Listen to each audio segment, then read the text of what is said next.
Hello बच्चों, आज मैं ब्रह्मजीत सर। आज हम चैप्टर 7 के निशान ज्यामिति के सभी फॉर्मूलों को देखेंगे, समझेंगे और कॉन्सेप्ट को समझेंगे। देखिए किस प्रकार करते हैं।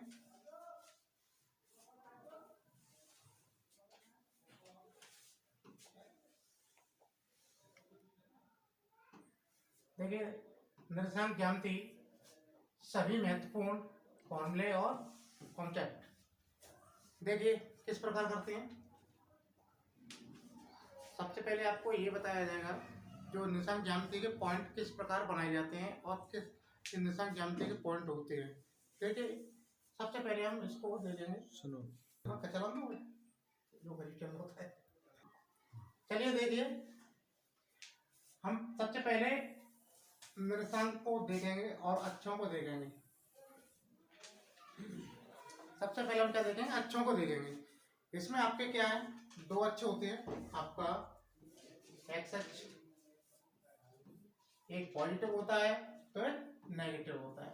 इधर बाई अक्ष पॉजिटिव है तो यहाँ आपका नेगेटिव बाई डैश, ये वाला नेगेटिव है। इसमें सबसे पहले हम क्या देखेंगे, जो आपके निशान बनते हैं, कोऑर्डिनेट बनते हैं, तो वो किस प्रकार बनते हैं। जैसे यहाँ आपका मूल बिंदु होता है, यहाँ क्या होता है आपका मूल बिंदु होता है। इस जगह पे क्या होता है, मूल बिंदु होता है। उसके निशान 0,0 और यहाँ से कोई दूरी ये होती है एक्स अक्ष पर, ये पॉइंट होता है। और यहाँ से कोई दूरी बी होती है, यहाँ से कोई दूरी बी होती है। तो देखिए यहाँ इस पॉइंट पर आप देखेंगे, यहाँ पॉइंट आपका ये मान लेते हैं, यहाँ पर आपका बी मान लेते हैं। तो देखिए इसके निशान कैसे बनेंगे, एक्स अक्ष पर जितनी भी दूरी होगी वो आपका क्या होगा, ए होगा। अब एक्स अक्ष पर क्या होता है, बाई का मान 0 होता है, ऐसे हम इसे देखेंगे। और एक्स अक्ष पर क्या होता है, बाई का मान 0 होता है। तो देखिए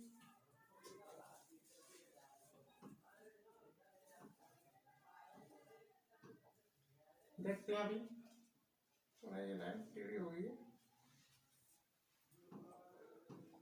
हाँ देखिए ये आपका बी पॉइंट के निशान के साथ क्या हो जाएंगे इस प्रकार 0,b। आप देखेंगे ये वाली लाइन यहाँ से यहाँ तक और एक्स अक्ष पर ये वाली लाइन, यहाँ पॉइंट कुछ भी ले लेते हैं। अगर हमारे एक्स अक्ष वाली लाइन, ये एक्स अक्ष की दूरी और वाई अक्ष की दूरी एक जगह क्रॉस करती है, प्रतिच्छेद करती है, तो उसके पॉइंट के निशान कितने होंगे आपके, ये होंगे एक्स अक्ष पे देखेंगे कितनी दूरी पर है ए, और वाई अक्ष पे देखेंगे कितनी दूरी पर है वाई अक्ष पर ऊपर, तो ये आपकी बी, ये होता है आपको। देखिए आप देखेंगे यहाँ जो भी इसमें पॉइंट आएगा वो प्लस का होगा और ये भी प्लस का होगा। इसमें जो पॉइंट होते हैं वो प्लस और प्लस के होते हैं। ऐसा क्यों हो रहा है, क्योंकि एक्स अक्ष आपका प्लस का है और वाई अक्ष आपका प्लस का है। इस वजह से इसके जो भी निशान आएंगे वो पॉजिटिव आएंगे पहले चतुर्थांश में। अब देखेंगे इस वाले में एक्स है वो आपका माइनस का है और वाई है वो प्लस का है। दूसरे में आपका क्या होगा, माइनस का होगा और प्लस का होगा। तीसरे में देखिए यहाँ माइनस का है और ये माइनस का है, यानी दोनों ही पॉइंट होंगे वो आपके कैसे होंगे, माइनस के होंगे। यहाँ देखिए एक्स अक्ष प्लस का है, वाई अक्ष माइनस का है। ठीक है, इस प्रकार आप पॉइंटों को हम कोऑर्डिनेटों को क्या करेंगे, हम चतुर्थांश के अनुसार हम पहचान सकते हैं किस चतुर्थांश के पॉइंट है ये। तो देखिए आप एक और बात बताते हैं, जो आपका x का मान होता है, x का मान होता है वो क्या होता है, x का मान होता है वो होता है आपका भुज, और जो y का मान होता है वो क्या होता है, कोटि।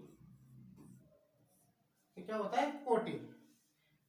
जो पहले जो x का मान लिखा जाता है, यानी a आपका क्या कहलाएगी, भुज कहलाएगी, और b है वो कोटि कहलाएगी। इस बात पर विशेष ध्यान देना होगा। तो देखते हैं, मूल बिंदु है वो क्या है, 0,0। इसको क्या बोलते हैं, मूल बिंदु बोलते हैं। इस पॉइंट को क्या बोलेंगे, मूल बिंदु। इस पॉइंट को क्या बोलेंगे, मूल बिंदु बोलेंगे। देखिए सबसे पहले हम क्या करना है, इसके फॉर्मूले लिखते हैं।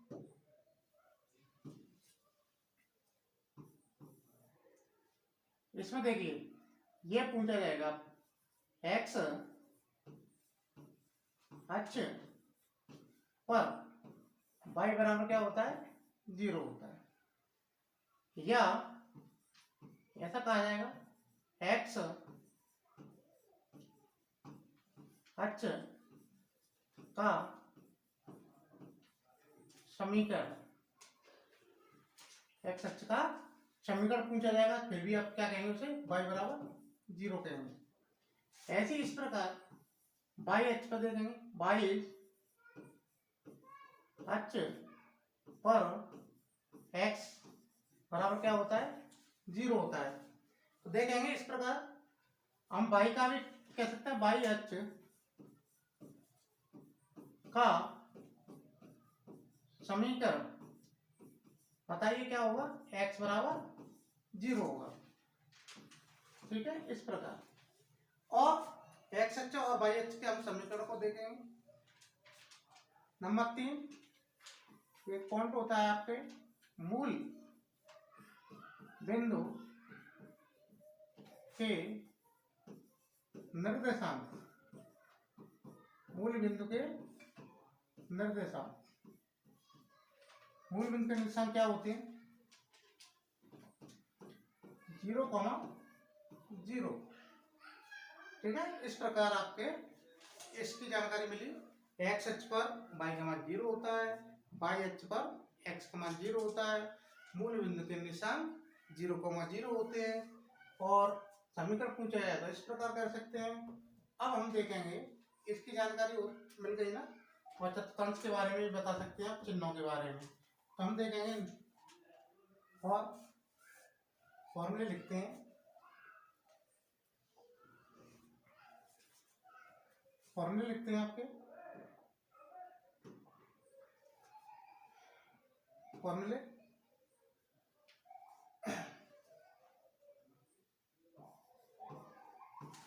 दो, चौथा फॉर्मूला है, देखते हैं अभी। 3 फॉर्मूले हो गए आपके, चौथा फॉर्मूला क्या है, दो बिंदुओं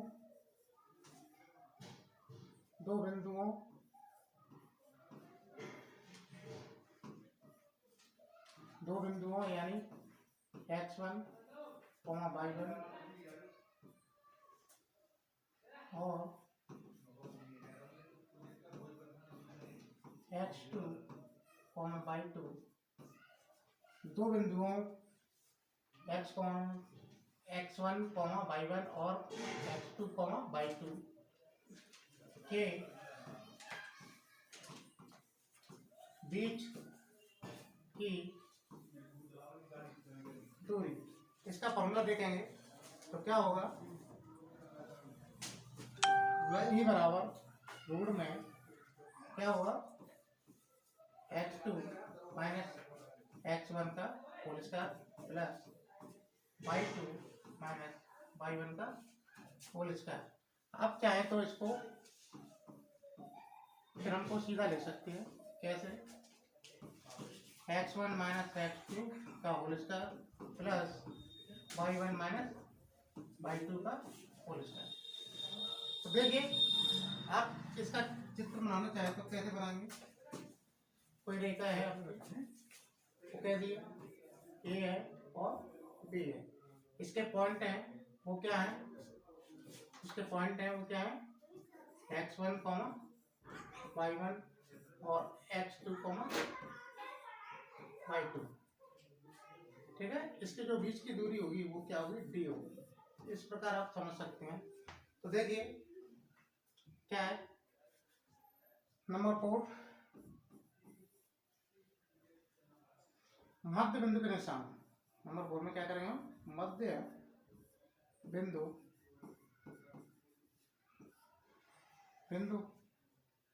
के निर्देशांक, मध्य बिंदु के निशान, इसका क्या फॉर्मूला होता है, हम लिखेंगे x1 प्लस x2 बटे 2 कॉमा y1 प्लस y2 बटे 2। और इसका जो रेखा होगी वो कैसी होगी, आपका ये पॉइंट है ए, ये पॉइंट है बी, एक्स इसमें मध्य बिंदु होगा आपका, वो मान लीजिए एम मिड पॉइंट होता है, तो इसके क्या होगा, x1 होगा, y1 होगा, और जो होगा आपका x2 y2 लिखा है। देखिए इस प्रकार आप बनाएंगे।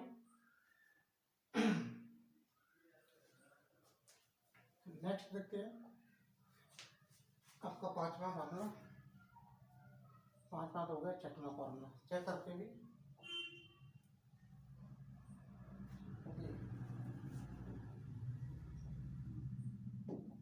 ये आपका पांचवा फॉर्मूला है, क्या है आपका, कौन सा, पांचवा फॉर्मूला है।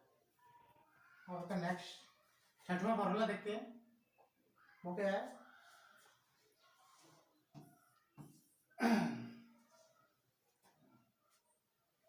छठवां फॉर्मूला देखते हैं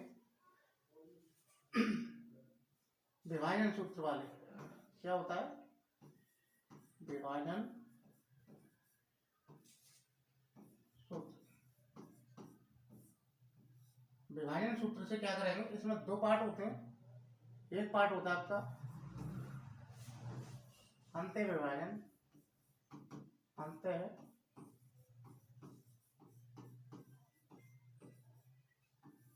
विभाजन। अंत्य विभाजन में क्या करते हैं, देखिए अंत्य विभाजन में क्या करते हैं, एक लाइन होती है, ये आपके ए पॉइंट है, बी पॉइंट है, अंदर एक पॉइंट पी है, जो इसको M1 अनुपात M2 में काटता है। अंत्य विभाजन में क्या करता है, ये अनुपात में काटता है, तो इसका फॉर्मूला क्या बनता है, P बिंदु के निर्देशांक, P बिंदु के निर्देशांक कैसे बनाएंगे हम, M1 x2 plus M2 x1 बटे M1 प्लस M2 कॉमा क्या करेंगे हम, M1 y2 plus M2 y1 बटे M1 प्लस M2, ठीक है, ये आपके फॉर्मूला बन जाएगा अंत्य विभाजन वाला। और आपका इसका सेकंड वाला भाग बी ले लेते हैं, वो क्या होता है, बाह्यतः विभाजन होता है। क्या होता है, बाह्यतः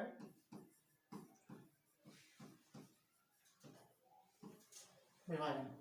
इसमें क्या चित्र बनता है इसका, देखिए ए होता है, एक इसमें बी पॉइंट होता है, वो बिंदु पी होगा वो बाहर होगा, कहाँ होगा, बाहर। यहाँ की जो अनुपात वाली कंडीशन होगी वो M1 बड़ी वाली होगी और M2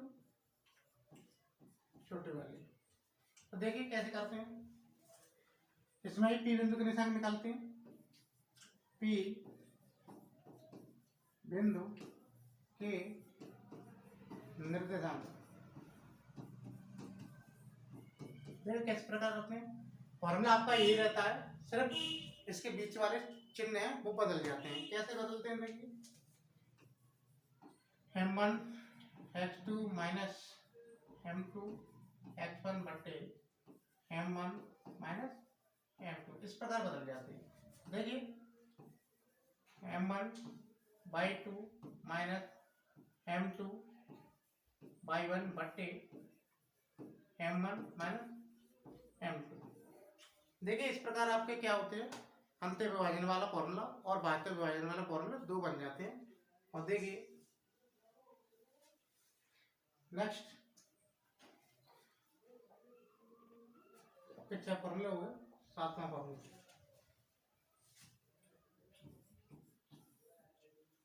सातवां फॉर्मूला क्या होता है,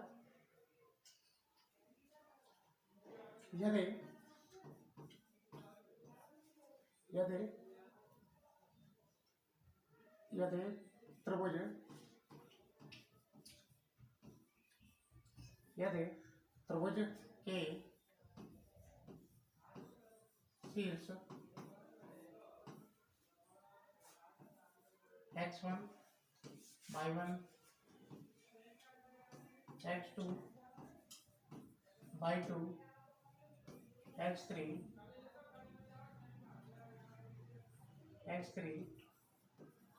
y3 हो तो क्या होगा, त्रिभुज का क्षेत्रफल पूछता है। अगर आपके पास किसी त्रिभुज के शीर्ष हैं, निशांक हैं, उनके आपके पास किसी त्रिभुज के शीर्ष के निशांक हैं तो उसका क्षेत्रफल कैसे निकालते हैं, त्रिभुज का क्षेत्रफल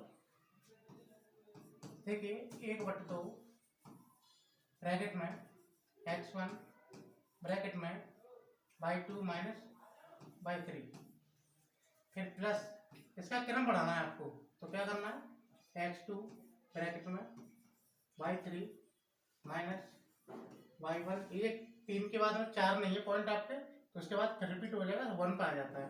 तो देखिए इसी प्रकार इसको देखेंगे, ये कितना आ जाएगा x3, इसके बाद y3 के बाद में क्या आ जाएगा 1 आ जाएगा माइनस y2। इस प्रकार आपका क्या हो जाएगा, क्षेत्रफल हो जाएगा, त्रिभुज का क्षेत्रफल आपके पास शीर्ष है तो। और एक और बात, अगर आठवां फॉर्मूला क्या है,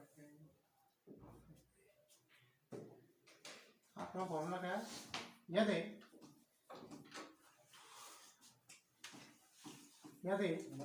बिंदु x1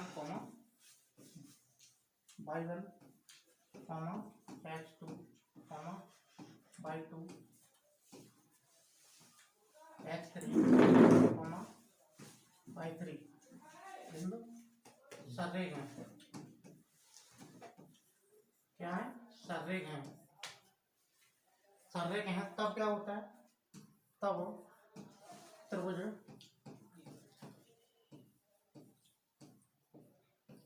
का क्षेत्रफल क्या हो जाता है, 0 हो जाता है। अगर आपके बिंदु तीर दे रखे हुए बिंदु सर्रे के होंगे तो त्रिभुज का क्षेत्रफल 0 हो जाएगा, 0 हो जाएगा। अगर हमें यहाँ कोई पॉइंट ए या के मान निकालने होते हैं तब इसको प्रयोग किया जाता है। तो देखिए कैसे कर सकते हैं, आपको फॉर्मूला क्या लगाया था मैंने, त्रिभुज का क्षेत्रफल 1/2 ब्रैकेट में x1 y2 minus y3 plus x2 और y3 minus y1 plus x3 y1 minus y2 और ब्रैकेट बराबर क्या है 0। आप चाहे तो 1/2 को उसमें 0 भाग दे दें तो क्या आ जाएगा 0। तो आप बिंदु सर्रे के होंगे तो आप डायरेक्टली यूज कर सकते हो, कैसे, x1 ब्रैकेट में y2 minus y3 plus x2 y3 bracket में y3 minus y1 plus x3 और y1 माइनस y2 बराबर 0। इसका प्रयोग कब करेंगे, जब आपको k का मान निकालने के लिए बोला जाए, a का मान निकालने के लिए बोला जाए और बिंदु सर्रेख बोला जाए, तब इसका प्रयोग डायरेक्टली आप कर सकते हो। देखिए और भी है, नेक्स्ट 8 हो गए आपके फॉर्मूले, 9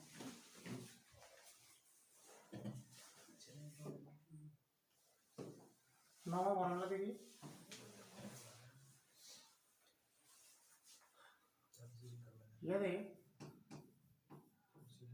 यदि बिंदु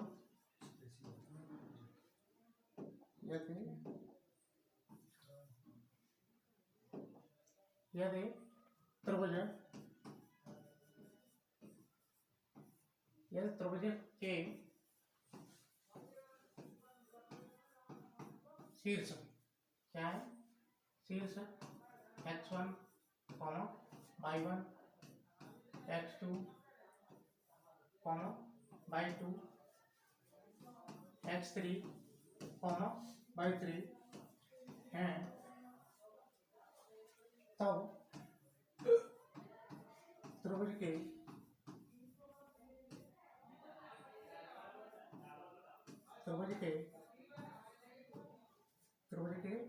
केंद्र के निर्देशांक किस प्रकार निकालेंगे, आप देखिए किस प्रकार निकालेंगे। यहाँ देखिए किस प्रकार निकालते हैं, x1 plus x2 plus x3 बटे 3 और y1 plus y2 plus y3 बटे 3। ये आपका त्रिभुज के केंद्र के निर्देशांक फॉर्मूला होगा आपका। इस प्रकार आपके फॉर्मूले समाप्त होते हैं और इस प्रकार आपके फॉर्मूले समाप्त होते हैं।